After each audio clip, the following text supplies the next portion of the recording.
In the Winona, Minnesota school district that Michael attends, the nutrition team's food safety measures start in the procurement process.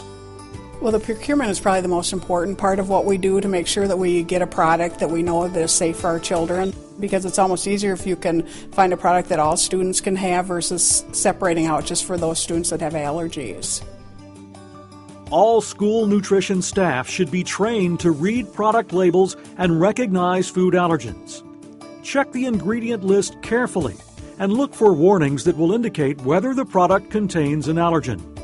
And keep your ingredient list up to date.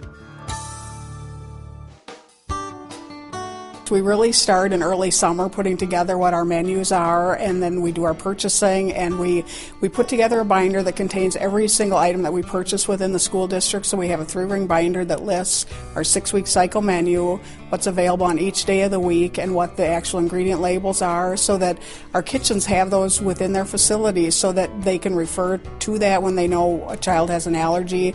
Are they able to eat that particular product?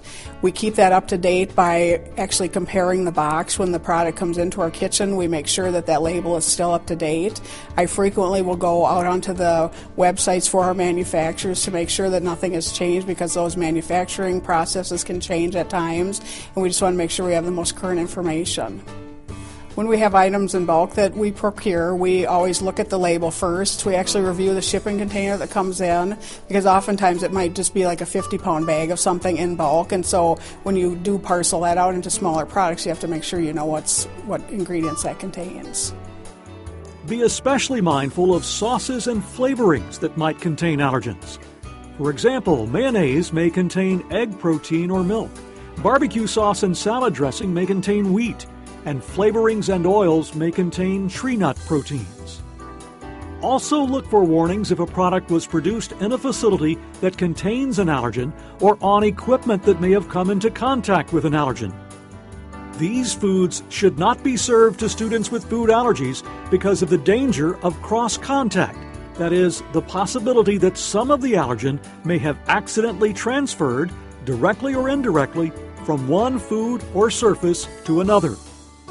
Because ingredients in the same food can change from time to time, you should check the label of every product each time it is used. If you're uncertain whether or not a product contains an allergen, contact your supervisor, who may need to contact the manufacturer directly, or use a different product. If you're uncertain about a product, do not serve it to a child with food allergies. Keep the labels for at least 24 hours for every product served to a child with food allergies in case of a reaction.